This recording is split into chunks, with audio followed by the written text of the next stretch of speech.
DNA TV, మన రాష్ట్రం మన ఛానల్. తెలంగాణ హైకోర్టు న్యాయమూర్తి శ్రీ భీమపాక నగేష్ గారు ఉపన్యసిస్తారు.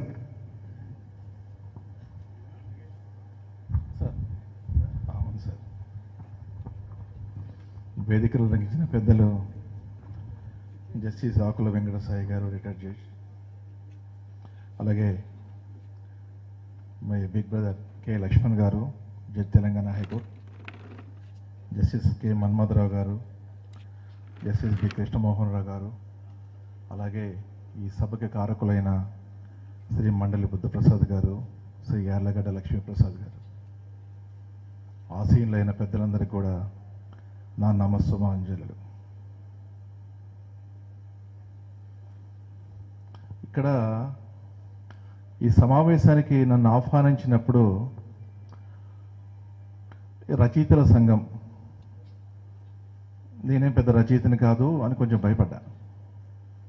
తర్వాత లేదండి, న్యాయపాలనకు సంబంధించి మీరు రమ్మండి అని. నేనేదో 2 రకాల స్పీచ్లు రాసుకొచ్చాను వాస్తవంగా. కానీ అందులో ఒక స్పీచ్ కానీ ఇప్పుడు మీకు చెప్తే, ఈ ఎన్టీఆర్ ప్రాంగణం కాబట్టి పెద్దలు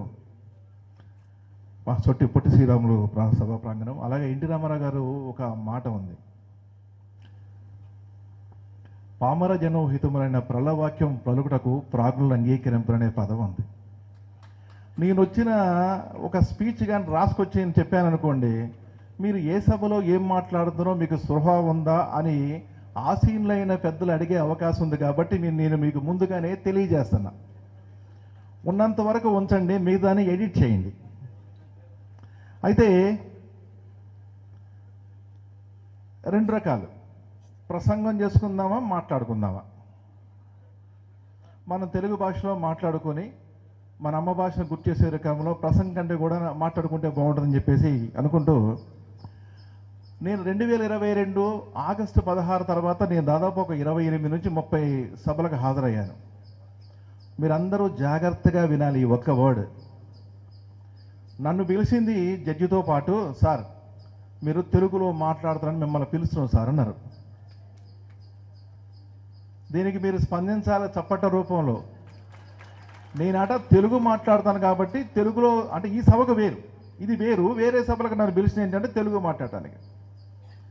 మా భద్రాచలంలో ఒక సోడా కొట్టే మనిషి ఉండేవాడు, ఒక రిక్షా తొక్కే మనిషి ఉండేవాడు. ఆ రిక్షా తొక్కే వాళ్ళ అమ్మాయి బాగా చదువుకుంటా ఉంటే, ఇలా కొంచెం అభ్యుదయ భావాలు కలిగిన వాళ్ళు ఫీజులు కట్టి ఆ అమ్మాయిని చదివిస్తూ ఉన్నారు. వన్ ఫైన్ మార్నింగ్ ఆ అమ్మాయిని చదవద్దని చెప్పేసి ఆ రిక్షా కార్మికుడు ఈ సోడా కొట్టే అబ్బాయి వాళ్ళ కొడుక్కి సంబంధం కుదిరిచ్చాడు. వాళ్ళు పిలిచి అడిగారు, ఎందుకయ్యా బాగా చదువుకుంటుంది కదా అమ్మాయి, ఎందుకు ఇస్తున్నావు సోడా వాళ్ళకంటే, ఆడు సోడా బాగా కొడతాడయ్యా అన్నాడు. నా పరిస్థితి కూడా అంతే. నేను జడ్జినను, మీరు చప్పట్లు కొడితే మీకు కూడా హెల్త్కి బాగుంటుంది కదా, నా పరిస్థితి కూడా అంతే. నేను తెలుగు మాట్లాడతానంటే అమ్మని అమ్మ అన్నందుకు, మమ్మీ అన్నందుకు నాకు తగిన అత్యంత గౌరవప్రదమైన సన్మానంగా ఇది భావిస్తున్నా. ఇక మనకు తెలిసిందే, ఏ ఇద్దరు తెలుగులో కలిసినా సరే ఇంగ్లీష్లో మాట్లాడుకుంటాం. మన భాషకి సంబంధించి మనం చాలా సిగ్గుపడతామని. అంటే ఇది ఎవరో చెప్పారు కాబట్టి నేను చెప్తున్నా, అది నిజమని నేను నమ్మట్లేదు. ఒక 2 రోబోలని జపాన్లో ఎదురుగా కూర్చోబెట్టి కమాండ్స్ ఇచ్చిన తర్వాత ఒక 20 నిమిషాలు ఆ రోబోలు కొత్త భాషను తయారు చేసుకొని వాటిలో మాట్లాడుకోవటం మొదలుపెట్టినాయి. అంటే అవి కూడా సొంత భాషని క్రియేట్ చేసుకుని మాట్లాడుకునే స్థితిలో ఉండి, అంత భాషాభిమానం ఉంటే, ఆత్మాభిమానం కలిగిన మనం ఏ భాషలో మాట్లాడుకోవాలో మన విజ్ఞతకే మనం వదిలిపెడదాం. ఇకపోతే మొన్న ఈ మధ్య ఒక మీటింగ్కి వెళ్ళా. అందరూ తెలుగు వాళ్ళే, సుబ్బారావు గారు, నగేష్, శ్రీనివాస్ గారు, జయశంకర్ గారు, శ్రీలక్ష్మి గారు, లింగన్న, వీళ్ళందరూ ఉన్నారు. అందరూ సూట్లు వేసుకొని చాలా కష్టపడి ఇంగ్లీష్ మాట్లాడుకుంటున్నారు. ఇక్కడ ఉన్న పెద్దలందరికీ తెలుసు, చిన్నపిల్లలకి తెలియకపోవచ్చు. లారెల్ అండ్ హార్డీ అనే ఒక సినిమా ఉంది, అప్పుడు మూకీ సినిమా. ఒకరోజు లారెల్ అండ్ హార్డీ అనేవాళ్ళు ఒక చిన్న టెంట్ వేసుకొని విపరీతమైన ఆనందంలో ఉండి బార్బిక్యూ కాల్చుకుంటూ సంగీతంలో మునిగిపోతారు. దాని పక్కనే అద్భుతమైన సెలయేరు ఉంటుంది. దాని మీద మెట్లతో పాటు బ్రిడ్జి ఉండి అవతల బోరింగ్ ఉంటుంది. ఈ లోపల ఆ టెంట్కి నిప్పు అంటుకుంటుంది. ఎవరైనా ఏం చేస్తారు, పక్కనే ఉన్న నదిలో నుంచి నీళ్లు తీసుకొని ఆర్పుకుంటారు, తాగుతారు. వీళ్ళు ఆ పని చెయ్యరు. చెరుకు ఒక 2 బకెట్లు పట్టుకొని నదిని దాటి బ్రిడ్జి అవతలకి వెళ్ళి బోరింగ్లు కొట్టుకొని వచ్చి మంటలు ఆర్పుకుంటుంటారు. మన పరిస్థితి కూడా అదే. పోనీ అదేమన్నా అద్భుతమైన ఇంగ్లీషు, ఫ్లాక్సినోసిన్ ఇన్ఫిలిఫికేషన్, హిప్పోపోటోమోనస్ట్రానియస్ ఫిడాలియా ఫాబియా అని అన్నారంటే అది కూడా లేదు. ఈ ఫ్లాక్సినోసిన్ ఇన్ఫిలిఫికేషన్ అనే పదం 27 అక్షరాలు. మా బావ నాకు మొన్న చెప్పింది. ఇంత పెద్ద అక్షరంలో మన తెలుగులో ఒక మాట చెప్పాలంటే నువ్వు ఎందుకు తగ్గించుకుంటావని. ఇకపోతే హిప్పోపోటామోనస్ట్రానియస్ ఫిడాలియా ఫాబియా అనేది 47 అక్షరాలు. పెద్ద అక్షరాలను చూసి భయపడే పదానికి పర్యాయ పదం ఇది. అంటే మనం ఛందస్సు అంటే సరిపోదు. ఇది భాషకు వ్యతిరేకం కాదు, నేను ఎవరిని విమర్శించడం లేదు. ఆ సపోర్ట్గా మీరు చప్పట్లు కొట్టుకుంటే నేను ఇంకెక్కువ సంతోషపడతా. ఇది ఇప్పుడే కాదు, ఎప్పటి నుంచో ఉంది మనకి జాడ్యం. మీరు పాత సినిమా పాత దేవదా చూశారు కదా. ఓ దేవదా చదువు ఇదేనా, మన బాసే వదిలేసి సిసలు దొరల్లే సూటు బూట. అప్పుడు ప్రారంభమైంది ఇది. అలా నేనేసుకున్న సూటుని విమర్శించకండి మీరు, నేను తెలుగే మాట్లాడుతున్నా. అయితే ఒకనొక కథ చెప్తా, ఇది బాగా గుర్తుండిపోవాలి మనకి. వివేకానంద స్వామిని ఒక రోజున మీరు భోజనానికి రమ్మంటే ఆయన బయలుదేరేస్తామంటే అదేంటండి సూట్ వేసుకు రమ్మన్నారు. అదేంటండి సూట్ అంటే మీరు సూట్ వేసుకుంటే జెంటిల్మన్లా కనపడతారు అన్నారట. ఆయన అన్నారు, మా దేశంలో వ్యక్తుల్ని లేదా జెంటిల్మన్ అనే వాళ్ళని వాళ్ళ వ్యక్తిత్వం ఆధారంగా చేస్తాము, మీ దేశంలో జెంటిల్మన్ని టైలర్లు తయారు చేస్తారు అన్నారు. దయచేసి ఈ విషయం ఎవరికి ఆపాదించకండి. అయితే నేను నవీన్ రావు గారు జడ్జిమెంట్ ఇచ్చినప్పుడు చాలామంది వ్యక్తులు వచ్చేసి, oh congratulations sir, you deliver the judgement Telugu అన్నారు. అంటే మేము తెలుగులో తీర్పు వెలువరించినందుకు మాకు ఇంగ్లీష్లో ప్రశంసలు వచ్చాయి. ఇది మన పరిస్థితి ఇప్పుడు. 2, నా వరకు నేను చూసుకుంటే చాలా వరకు మన సోదరులు చాలామంది కూడా మేము ఇందాక వీరు చెప్పినట్టుగా దాదాపు 90% వరకు కూడా మేము తెలుగులోనే మాట్లాడతాం. ఎందుకంటే కక్షిదారులకు కూడా అర్థం కావాలనే ఉద్దేశంతో మేము అదే మాట్లాడుతుంటాం. మాది భద్రాచలం గిరిజన ప్రాంతం. సెటిల్మెంట్ పట్టా అని ఇచ్చేవాళ్ళు అంతకుముందు, మీకు ల్యాండ్ సెటిల్మెంట్ అంటారు. దాన్ని ఇంగ్లీష్లో తయారు చేస్తే అది మాకు పట్టా అనుకూలంగా ఉందని 30-40 ఏళ్ల పాటు అది చూరు కింద దాచుకున్న గిరిజన ప్రాంతంలో ఉన్న ప్రజలు నాకు బాగా తెలుసు. అసలు కక్షిదారు డబ్బులు ఇస్తాడు, 2 లాయర్లు జడ్జిలందరూ కూడా ఇంగ్లీష్లో మాట్లాడుకుంటారు. జరిగేది ఎంతో వాళ్ళకి తెలియదు వాస్తవంగా. సరే, ఒకనొక సందర్భంలో మొన్న ఈ మధ్య చెప్తాను సార్, టైం ఉందిగా 2 నిమిషాలు. Thank you. ఒక సీనియర్ న్యాయవాది ఇట్లా పేపర్ తిరిగేసి, sorry my lords, I'm troubling your lords by reading the vernacular language, next page is in English అన్నట్టు.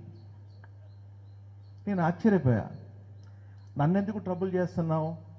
మాతృభాషలో మాట్లాడే డాక్యుమెంట్ ఉంటే మనమే ఆత్మానూన్యతా భావంతో పక్కనే ఇంగ్లీషును చదువుదామన్నారంటే మన ఆలోచన విధానాలు ఏ స్థాయిలో దిగజారిపోతున్నాయో మనం ప్రశ్నించుకోవాలి.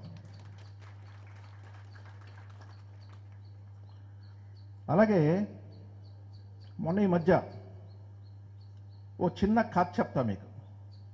అంటే కథ అంటే పెద్దలకు చెప్పేది కాదు, చిన్నవాళ్ళకి. బహుశా ఇది పామరాజనోహితమైన ప్రళవాక్యము కావచ్చు. మీ ప్రాజ్ఞను అంగీకరించకపోతే మాత్రం దీన్ని కట్ చేయండి. ఇది మాత్రం రిలీజ్ చేయకండి, బాగోదు. నేను లాయర్ అవ్వడానికి కారణం ఉంది, అది తెలుగు భాష. తెలుగు భాష ఎందుకంటే మనందరం తెలుగులో చదువుకున్న దాంట్లో గొప్పతనం ఏందని మీరు నన్ను అనొచ్చు. కానీ నేను చిన్నప్పుడు ఎస్పి బాలు గారి ఫేవరెట్. ఇప్పుడు కూడా నాకు బాలు గారు అంటే చాలా ఇష్టం, మహానుభావుడు.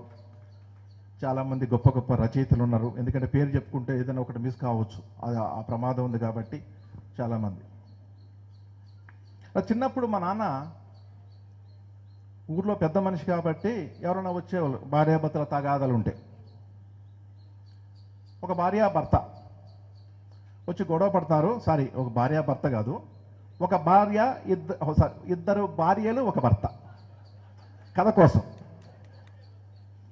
మొదటి భార్య తిడుతోంది, ఆవిడెవరండి తెలియదు, అసలు ఆవిడకి ఏమైనా పెళ్లి చేసుకోలేదు అని అంటే, ఆ రెండో భార్య డిఫెన్స్ తీసుకొని భూదేవి సాక్షి అండి, ఆకాశం సాక్షి అండి, పంచభూతాల సాక్ష్యం అంటే, ఈ పెద్ద భార్య అంది పిలువు సాక్ష్యం చెప్పించి కావాలంటే భూ చేత అంది. నేను ఈ పాయింట్ పట్టుకున్నప్పుడు ఇది కట్ చేయాలి, బాగోదు, జడ్జిని కదా, ఇది కట్ చేయండి. కార్తీక దీపం సినిమాలో నింగి సాక్షి నేల సాక్షి నిన్ను వలచిన నా మనసే సాక్షి మనసులోన మనుగడలోన నాలో నీవే సగబాలంటే, నేను వెంటనే మా నాన్నకి చెప్పా, నాన్న ఇవి సాక్ష్యాలుగా చెల్లవు కదా అని. ఎవరో కొట్టాలి, లేకపోతే ఉత్సాహం ఉండదు ఇక్కడ. మీకు కూడా హెల్త్కి మంచిది కదా, పొద్దున వాకింగ్ కూడా చేసినట్టు లేరు మీరు. చూస్తే మా నాన్నదన్నాడు, వీడేదో లాయర్ అయ్యేటట్టున్నాడు కదా అన్నాడు. అక్కడ పడిందండి ఈ బీజం. ఇది ఈ నింగి నేల సాక్ష్యం చల్లదనే దగ్గర నుంచి ప్రారంభమై ఇగో ఈ స్థితిలో ఇక్కడ నిలబెట్టింది నన్ను. ఇకపోతే తెలుగు భాషను అడ్డం పెట్టుకొని మేము మార్కులు సంపాదించాం, ఇది కొంచెం కట్ చేయాలి. దెబ్బలో పడ్డాం, అది చెప్పాలి మీకు. ఒకానొక సందర్భంలో ఒక అపురూపమైన వ్యక్తిగా ఒకరిని వర్ణించడం కోసం ఒక పదప్రయోగం చేశారు. బహుశా వేటూరి గారు అయి ఉండొచ్చు, సబ్జెక్టు కరెక్షన్. నువ్వు పట్టు చీర కట్టుకుంటే ఓ పుత్తడి బొమ్మ, ఆ కట్టుబడికి తరించేను పట్టు పురుగు జన్మ అనే పదం ఉంది. ఎందుకో స్ట్రైక్ అయింది, దీన్ని మనం ఎక్కడన్నా వాడొచ్చా అని. మేము చాలా చిన్న స్కూల్లో చదువుకుంటున్నప్పుడు మా తెలుగు ఉపాధ్యాయురాలు గారు ఉండేవారు, వేరే దాంట్లో కూడా ఇంకో టీచర్ ఉండేవాళ్ళు. వాళ్ళిద్దరిని ఎలాగైనా ఇంప్రెస్ చేయాలనే ఉద్దేశంతో మేము ఏం చేసామంటే, మా తెలుగు ఉపాధ్యాయురాల దగ్గరికి వెళ్ళి చెప్పాం, టీచర్ ఆ సినిమాలో ఆ పాట చూస్తూ ఉంటే మా అమ్మకి మీరే గుర్తొచ్చారాట అన్నాం మేము. కొట్టాలి మరి. ఆవిడ నిజంగా పొంగిపోయారు. తెలుగు మనం ఏమి రాసామో తెలియదు, ఆమె అయితే గౌరవప్రదమైన మార్కులు ఇచ్చారు. ఊరుకున్నాడు ఊరుకోకుండా నా పక్కనున్న ఫ్రెండు ఇంకో పదం వాడలేడు. అంటే ఆవిడంది, మరి ఆమె పరిస్థితి ఏంటంటే, ఇది షూట్ చేయకండి బాగోదు అంది, మీరు కట్టుకుంటే ఆ పట్టు పురుగు జన్మ దాన్ని ఏమైంది చెప్పాడండి. మరి ఆవిడంటే ఉన్న పట్టు పురుగులు ఆత్మహత్య చేసుకుని చచ్చిపోతాయి అన్నాడు. ఇది చాలా దారుణమైన ప్రయోగం. దీనికి మూల్యం 2-3 నెలల తర్వాత మేము బాగా చెల్లించుకోవాల్సి వచ్చింది, మా వీపుల మీద వాతలతోటి. Subject correction. అయితే ఇక్కడ రెండే అంశాలు మీకు చెప్పేసి ముగిస్తే, చాలామంది వీరున్నారు కాబట్టి.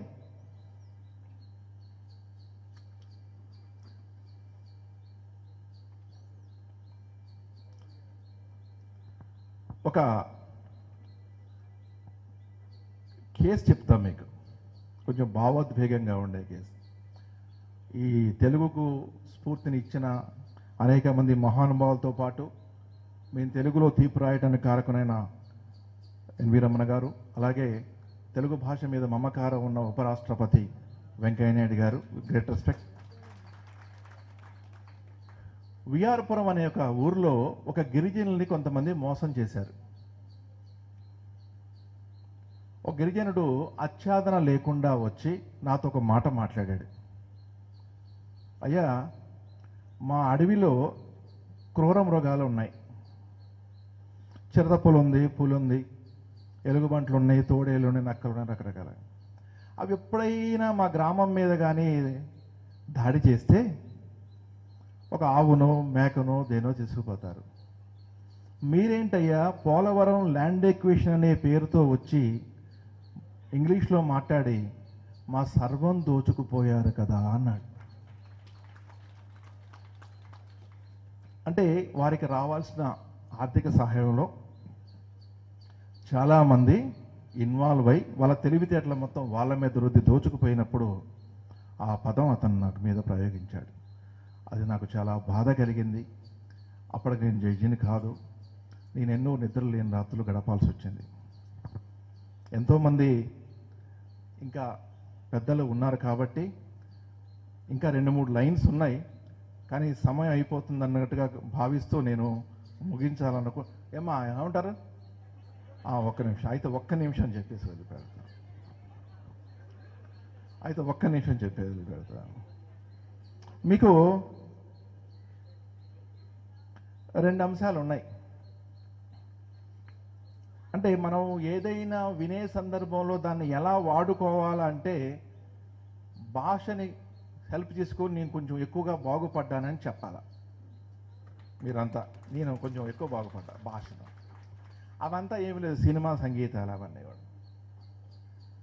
రామారావు గారు ఒకనొక దాంట్లో తన గుడ్డి చెల్లెల్ని ఉద్దేశించి రాముడు కాదు కృష్ణుడు కాదు, నువ్వు పూజించే దేవుళ్ళలో లోపాలు లేనివాడనే పదం వాడారు. మీకు అందరికీ గుర్తుండే ఉంటుంది, అదంతా కూడా గుర్తుంది. దీన్ని నేను ఒకానొక సందర్భంలో ఏదో వాడుకొని 4 మార్కులు సంపాదించాం, సంతోషం అక్కడితో. కానీ నేను ఒక అడ్వకేట్గా అయిన తర్వాత నదులన్నీ కూడా పొల్యూషన్ అయిపోతున్నాయి, అన్ని నదులు చచ్చిపోయేలా ఉన్నాయి, దీని మీద ఒక పబ్లిక్ ప్రజోపయోగమైన వాద్యం వేయమన్నారు. వేసినప్పుడు వేసాం. మీరంతా ఇప్పుడు దీన్ని శ్రద్ధగా వినాలి. ఫస్ట్ ఎలా చెప్పాలి? గోదావరి, కృష్ణ, రకరకాల నదులన్నీ కూడా పొల్యూట్ అయిపోతున్నాయి అన్నారు. నేను రాత్రిపూట కూర్చొని 3:30 లేసి ఇదంతా స్పీడ్గా చదువుకుంటున్నాను.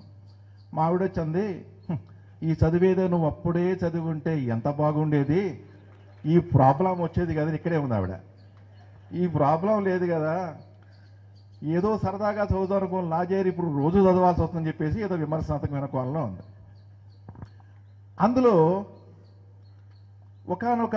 ఒక వర్డ్ తీశాను నేను. నదుల గురించి మనం బాగా చెప్పాలి అంటే ఈశ్వరుడు యొక్క జటాజూటంలోకి గంగ పడింది కాబట్టే గంగకి అంత విలువ వచ్చింది, అందరికీ తెలిసిందే కదా మనకి. దీన్ని వెతుకుతూ ఉంటే మహానుభావుడు సిరివెన్నెల సీతారామశాస్త్రి గారు వేటూరు రాశారు, నటరాజస్వామి జటా జూటిలోకి చేరకుంటే విరుచుకుపడు సురగంగకు విలువేముంది అని. దీన్నే యాసిడ్గా ఇంగ్లీష్లోకి తర్జమా చేసి డివిజన్ మెంతులు ఆర్కు చేసి నేను మార్కులు కొట్టేశాను.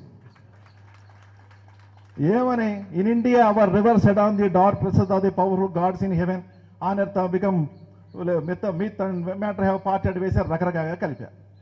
దీన్ని ఎందుకు చెప్తున్నానంటే మాతృభాషలో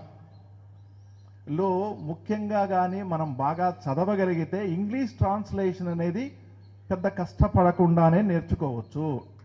అదే ఇంగ్లీష్లో కానీ ఇంగ్లీష్లో కానీ నేర్చుకునే విధంలో అంత త్వరగా మనం నేర్చుకోలేకపోతాము. ఈ భాషని మనం అంతా బ్రతికించుకోవాలనుకుంటే ప్రపంచంలో ఉన్న అందరూ తెలుగు వాళ్ళు కూడా కలవరిస్తే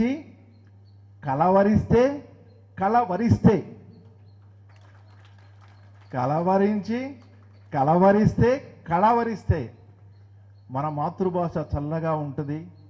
అద్భుతమైన భాష ఎప్పుడూ మిగిలే ఉంటుంది, మనకు ఆనందాన్ని మిగులుస్తుంది. వచ్చే జనరేషన్స్ కూడా ఈ మాతృభాషను మనం అద్భుతంగా అందించగలుగుతామని చెప్పేసి మనస్ఫూర్తిగా నమ్ముతూ నా ఈ ఉపన్యాసాన్ని శ్రద్ధగా విన్నందుకు మీ అందరికి కూడా ధన్యవాదాలు తెలియజేస్తూ, కొన్ని కట్ చేసేవి కాబట్టి అవి తీసేయండి. థ్యాంక్ యూ వెరీ మచ్ నాకు ఈ అవకాశం ఇచ్చినందుకు ధన్యవాదాలు. నగేష్ గారు, మీ కత్తిరింపులు లేవు.